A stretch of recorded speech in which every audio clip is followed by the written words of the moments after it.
सभी मित्रों का गवर्नमेंट.व्लॉग्स यूट्यूब चैनल पर हार्दिक स्वागत। हम अध्ययन कर रहे हैं पाठ 10 क्लास 11 जिसका नाम है तरलों में यांत्रिक गुण। और हम पढ़ रहे थे बर्नौली सिद्धांत के अनुप्रयोग, जिसमें हमने अनुप्रयोग नंबर 1, 2, 3, 4 तक हमने अध्ययन किया है। अब अनुप्रयोग नंबर 4 था हार्ट अटैक, अर्थात दिल का दौरा भी बर्नौली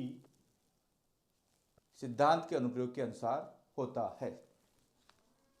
नेक्स्ट आपका है 5 नंबर का, जिसका नाम है बहिस्राव वेग। बर्नौली, ये भी बर्नौली अनुप्रयोग पर आधारित है। बहिस्राव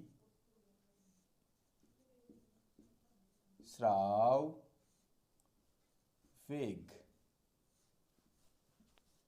वेलोसिटी of efflux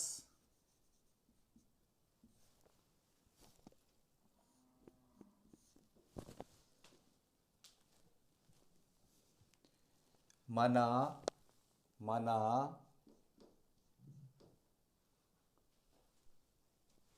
एक पात्र में h ऊंचाई और रो घनत्व का द्रव्य बड़ा है, ये अपन मान लेते हैं। माना कि एक पात्र में h ऊंचाई और रो घनत्व का द्रव्य बड़ा है। पानी भी आपका हो सकता है, नो प्रॉब्लम। तो हम एक कोई पात्र ले लेते हैं। इस पात्र की ऊंचाई हमारी क्या है, कैपिटल H हमने पहले ही मान लिया है। इसमें रो घनत्व का एक द्रव्य भरा हुआ है, पानी भी आपका हो सकता है। और हम ये भी जानते हैं कि जो बहिस्राव वेग है वो बर्नौली सिद्धांत पर आधारित है। हम जितने भी बर्नौली सिद्धांत के अनुप्रयोग पढ़ रहे हैं वो सारे के सारे बर्नौली सिद्धांत पर आधारित हैं।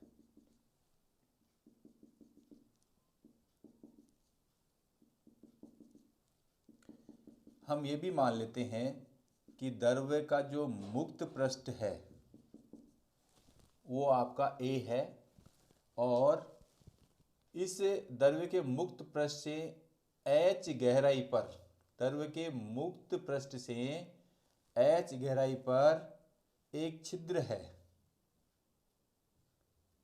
जो माना कि B है। इस B से आपका पानी क्षैतिज में गिर रहा है। इस B से पानी क्षैतिज पर गिर रहा है। अब गिरते वक्त इसका वेग क्या होगा, मान लेते कि इसका वेग क्या है, v है। तो इस v को ही हम बहिस्राव वेग कहते हैं। इस v को ही हम क्या कहते हैं, बहिस्राव वेग कहते हैं। और पात्र के द्रव्य के मुक्त पृष्ठ से H गहराई पर एक छिद्र B है। जो हमने चित्र में किया है उसको लिख दिया, पात्र के मुक्त पृष्ठ से H गहराई पर एक छिद्र B है। अब देखो यहाँ जो मेन बात है वो ये है कि द्रव्य के मुक्त पृष्ठ पर भी वायुमंडलीय दाब है और छिद्र पर भी वायुमंडलीय दाब है। अर्थात इसका मतलब ये हुआ कि द्रव्य के बहाव में वायुमंडलीय दाब का कोई प्रभाव नहीं पड़ता है। चित्र में द्रव्य की मुक्त पृष्ठ और छिद्र पर वायुमंडलीय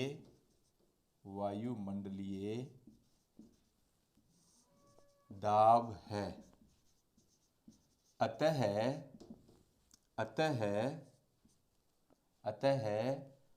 द्रव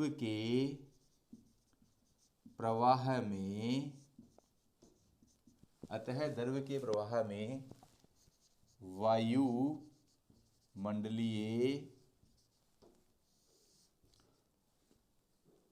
दाब का प्रभाव नहीं है।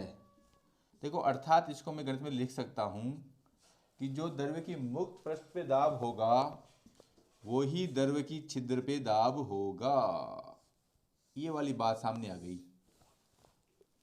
यानी द्रव्य के प्रवाह में वायुमंडलीय दाब का प्रभाव नहीं होगा, अर्थात बिंदु ए और बिंदु बी पर दाब क्या है? समान है। प्यारे विद्यार्थियों, अब बिंदु ए पर द्रव्य के मुक्त पृष्ठ की गतिज ऊर्जा शून्य है। बिंदु ए पर द्रव्य की मुक्त पृष्ठ की गतिज ऊर्जा शून्य है। गतिज ऊर्जा शून्य है अर्थात वेग शून्य है। तो बिंदु ए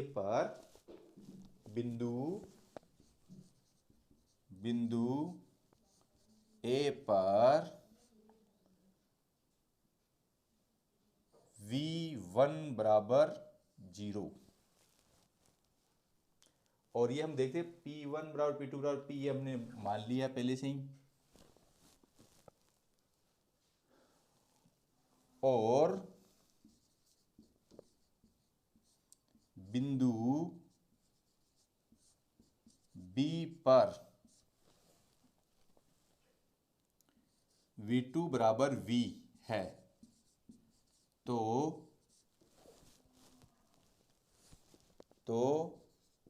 बर्नौली परमेशन 1/2 रो V1 स्क्वायर प्लस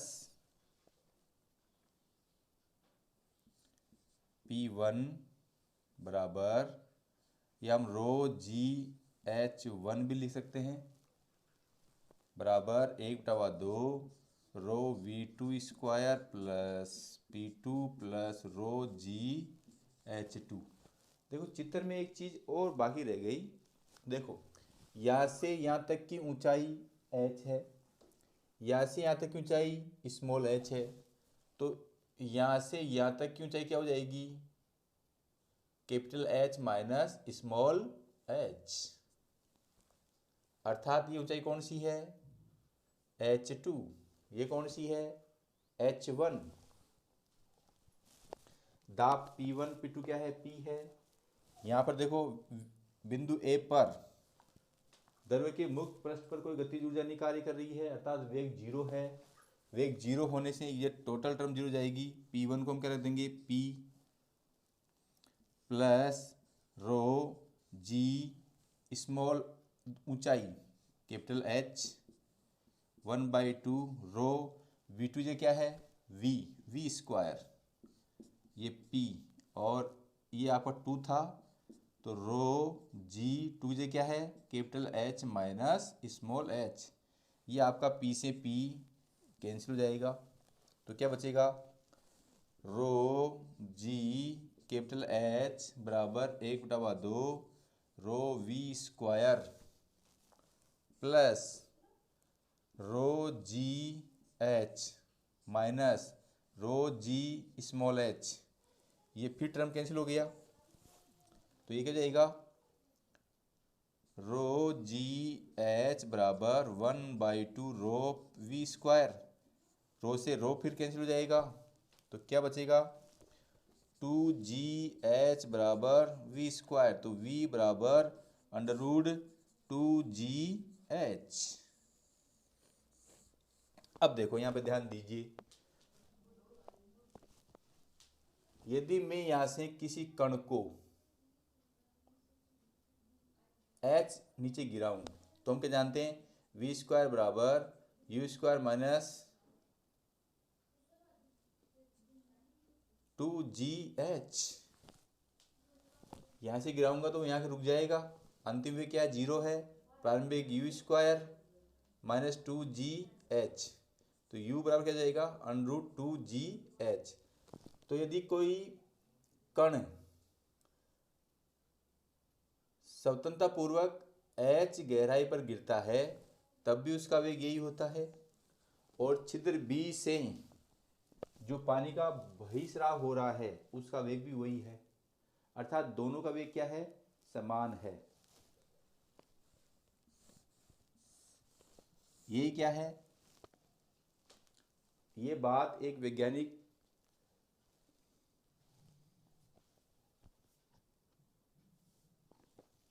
टोरिसोलिन ने दी थी। ये बात एक वैज्ञानिक टोरिसोलिन ने दी थी और इसे ही हम टोरिसोली प्रमेय कहते हैं। अब आप इसका स्क्रीनशॉट ले सकते हैं।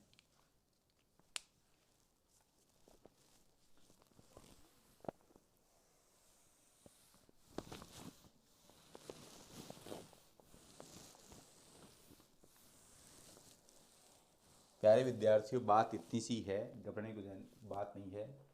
जब द्रव यहाँ से यहाँ तक आता है तब भी उसका वेग √2GH है, और यहाँ से बाहर निकलता है तब भी उसका वेग √2GH है। यही बात क्या कहलाती है, टोरिसोली प्रमेय। टोरिसोली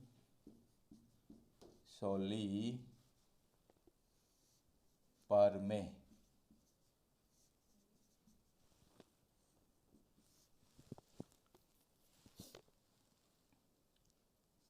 इसके अनुसार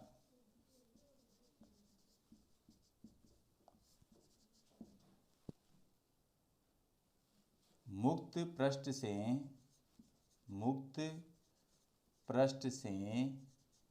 द्रव को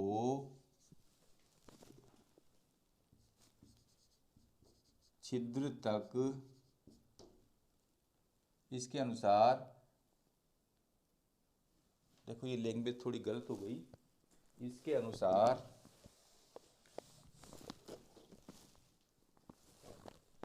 किसी द्रव का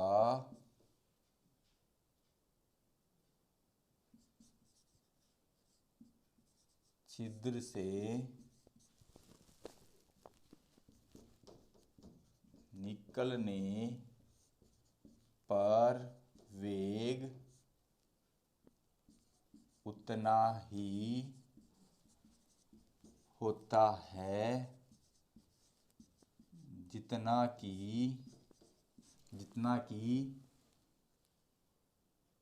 मुक्त पृष्ठ से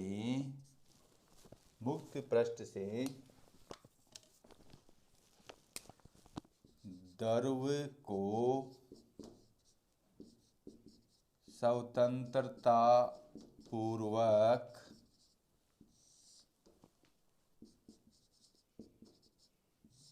मुक्त पृष्ठ से द्रव को स्वतंत्रतापूर्वक छिद्र तक पहुंचने में होता है, जितना कि मुक्त पृष्ठ से द्रव को स्वतंत्रतापूर्वक छिद्र तक पहुंचने में होता है। यही टोरिसोली प्रमेय है। अर्थात कहने का तात्पर्य सीधा सा है, यदि द्रव यहाँ से यहाँ तक स्वतंत्रतापूर्वक आता है तब उसका वेग भी √2GH होगा, और यहाँ से बाहर निकलता है तब भी वेग √2GH होगा। यही बात टोरिसोली प्रमेय कहलाती है। अब आप इसका स्क्रीनशॉट ले सकते हैं। इसके बाद में हम इसका अगला अनुप्रयोग का अध्ययन करेंगे।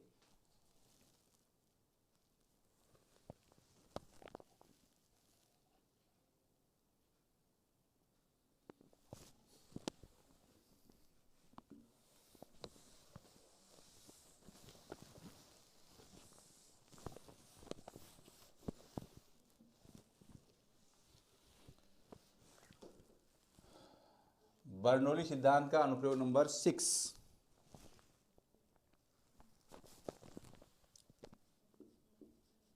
एरोफाइल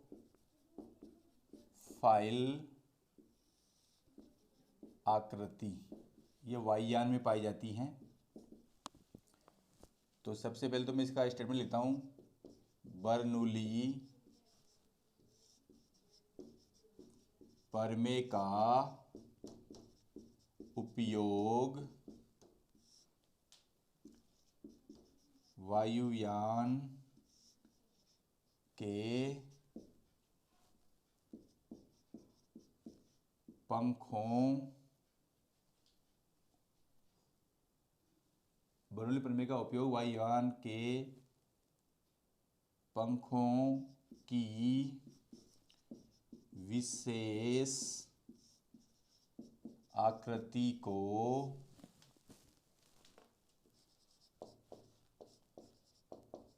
बनाने में किया जाता है।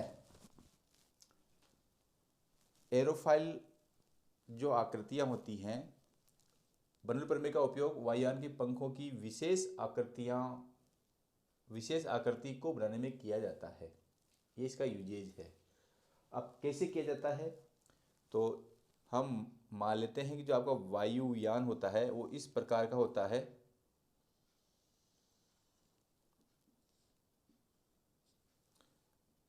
ये जो वायुयान होता है वो आपका इस दिशा में गति करेगा। मान लिया कि ये वेग इसका क्या है, v है, यानी कि ये इसकी गति है। ये मैं लिखता हूँ गति है ये। अब देखो इसकी वायु यहाँ पर आएगी और यहाँ पर भी आएगी, यहाँ पर भी आएगी और यहाँ पर भी आएगी, और कुछ वायु सीधी यूं भी निकल जाएंगी और कुछ सीधी यूं भी निकल जाएंगी। ये जो वायु यहाँ टकरा रही है वो थोड़ी सी घूम के यूं निकलती है और ये भी थोड़ी घूम के यूं निकलती है, ये भी घूम के यूं निकलती है। तो हम यहाँ देख रहे हैं कि जो वायु यहाँ तक आ रही है ये वायु यहाँ से टकराकर इधर मुड़ गई और ये इधर मुड़ गई। ऐसे यहाँ पर बहुत सारी वायु आ रही है। इसका मतलब ये हुआ कि यहाँ पर और यहाँ पर वेग अधिक है, वेग अधिक है, वेग अधिक। और ये हम पिछली वीडियो में देख चुका है, जहाँ पर वेग अधिक होता है वहाँ पर दाब कम होता है। वेग अधिक वह दाब कम। अंदर की तरफ यहाँ पे हम देखें तो वेग क्या है, वेग कम है, वेग कम है और दाब अधिक है। यहाँ पर वेग कम है, दाब अधिक है। और ये हम जानते हैं कि जो बल होता है वो कम दाब से अधिक दाब से कम दाब की ओर लगता है, अर्थात बल इस दिशा में लगेगा। जो बल लगेगा वो इस दिशा में लगेगा। यही कारण है कि जब भी हमें वायुयानों को लैंडिंग करवाते हैं या शुरू करते हैं तो पहले वायुयानों को काफ़ी दूर तक रनवे करवाया जाता है। रनवे करवाने से क्या होता है कि उन पर ऊपर उड़ने का बल प्राप्त हो जाता है। वो भी किससे प्राप्त होता है, बर्नौली सिद्धांत के अनुसार प्राप्त होता है। अनुप्रयोग नंबर जो 7 है, अब आप इसका स्क्रीनशॉट ले सकते हैं।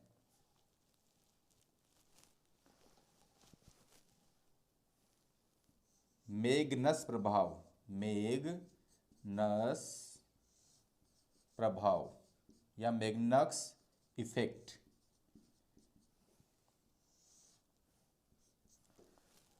आपने बहुत सारी क्रिकेट खेली होगी उस क्रिकेट में जो गेंद स्विंग करती है, या जो गेंद टर्न करती है, कभी लेफ्ट से राइट में जाती है, कभी राइट से लेफ्ट में जाती है, तो वो भी किसी के हिसाब से होता है, बर्नौली सिद्धांत के हिसाब से होता है। कैसे होता है वो देखिए।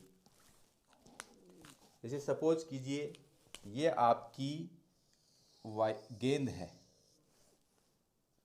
इस गेंद पर ये आपकी हवा का मैं बता रहा हूँ, इधर भी हवा है, इधर भी हवा है, और यहाँ पर भी हवा है। ऐसे यहाँ पर भी होगी, ऐसे यहाँ पर भी होगी, ऐसे यहाँ पर भी होगी, और ऐसे यहाँ पर भी होगी। तो एक बात तो स्पष्ट होगी कि यहाँ पर जो हवा का वेग है वो ज़्यादा होगा, इधर भी ज़्यादा होगा। अब इस गेंद को यदि हम स्विंग करवाते हैं तो इस गेंद पर घूर्णन गति के कारण एक घूर्णन वेग लगता है, जिसे हम क्या कहते हैं, ओमेगा। और इधर भी एक वेग लगेगा जिसे हम क्या कहेंगे, omega.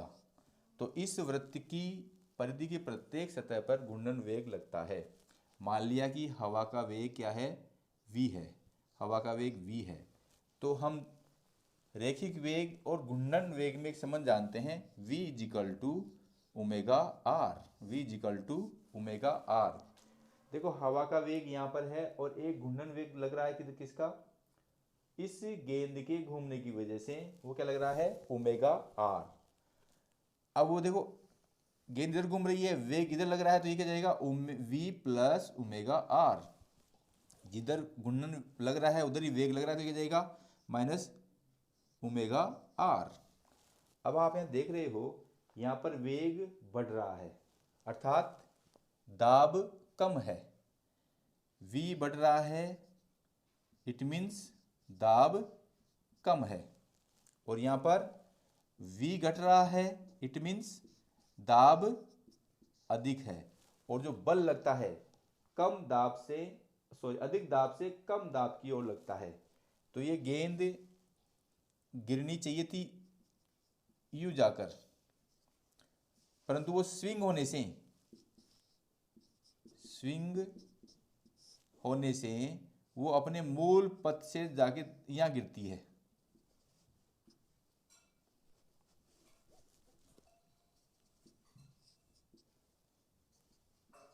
v minus omega are, क्योंकि इस पर बल इधर लग रहा है, तो ये टर्न यूं हो जाती है, ये टर्न यूं होनी थी परंतु टर्न यूं हो जाती है और गेंद स्विंग कर जाती है।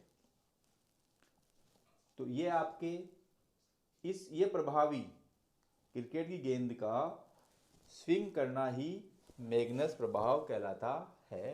आप पुनः इसका स्क्रीनशॉट ले सकते हैं।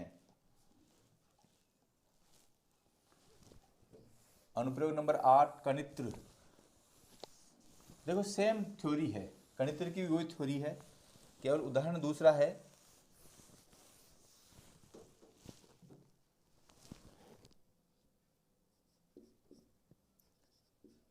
कणित्र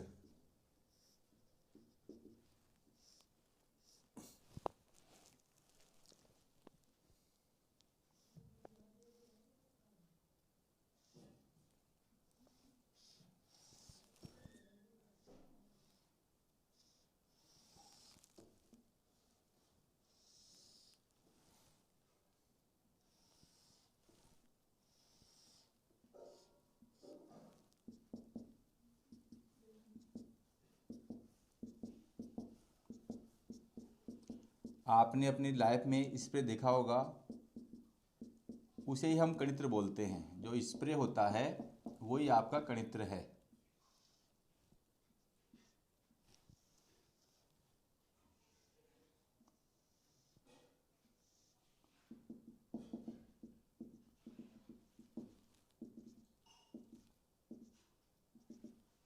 इसे बोलते हैं फुहारा, फुहारा, फुहारा, या अंग्रेजी बोलते हैं स्प्रे। अब यहाँ पर क्या है, ये अपन पुश करते हैं, इसको पुश करने से क्या होता है, यहाँ पर वेग कम है तो दाब अधिक होगा। यहाँ पर क्या है, वेग कम है तो दाब क्या होगा, वेग कम है तो दाब अधिक होगा। और यहाँ पर क्या है, इसके पुश करने से वेग अधिक है तो दाब क्या होगा, कम होगा। और ये मतलब जानते हैं कि जो द्रव है या जो बल लगता है अधिक दाब से कम दाब की ओर लगता है, जिसके कारण ये बोतल का पानी यहाँ से वेग देने पर फुहारों के रूप से बाहर निकलना शुरू हो जाता है। तो कणित्र भी बर्नौली सिद्धांत पर आधारित है और ये इस प्रकार कार्य करती है।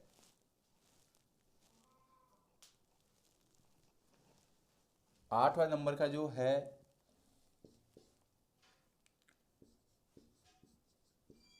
रेलगाड़ी की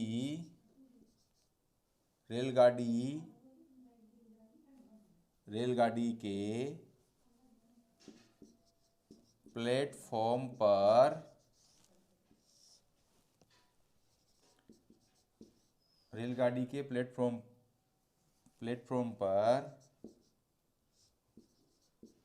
आने पर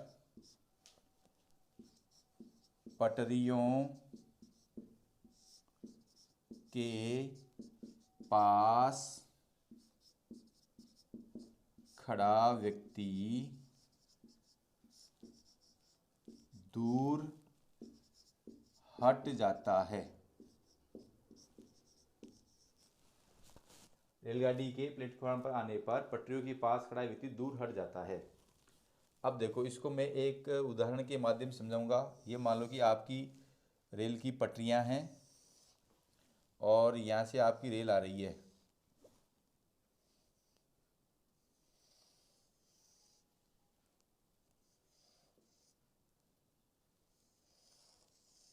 ये आपकी रेल आ रही है और कोई व्यक्ति यहाँ पे खड़ा हुआ है। अब देखो, जब रेल इस व्यक्ति के पास से गुजरेगी तो जो ये वाला स्थान है यहाँ पर हवा का वेग क्या रहेगा, यहाँ पर हवा का वेग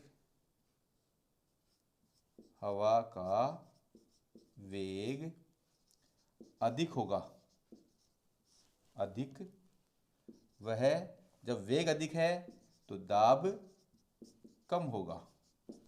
और इस इधर ये जो वाला एरिया है, ये वाला एरिया, इस एरिया में हवा का वेग कम होगा, वह दाब अधिक होगा। और जो बल है अधिक दाब से कम दाब की ओर लगता है, तो ये बल आपका इधर लगेगा। तो यही कारण है कि रेलगाड़ी के प्लेटफॉर्म पर आने पर पटरियों के पास खड़ा व्यक्ति दूर हट जाता है। यदि दूर नहीं हटेगा तो उसके पास में चला जाएगा और एक्सीडेंट हो सकता है। अंतिम है, अब आप पुनः इसका स्क्रीनशॉट ले सकते हैं। और लास्ट है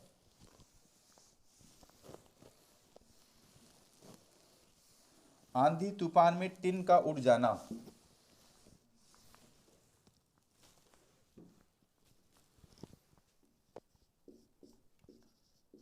आंधी तूफान में टिन का उड़ जाना भी बर्नौली सिद्धांत पर आधारित है। जैसे मान लो कि ये कोई आपका घर है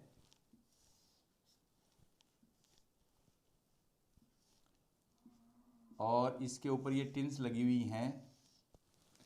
अब आपकी हवा यूं आएगी,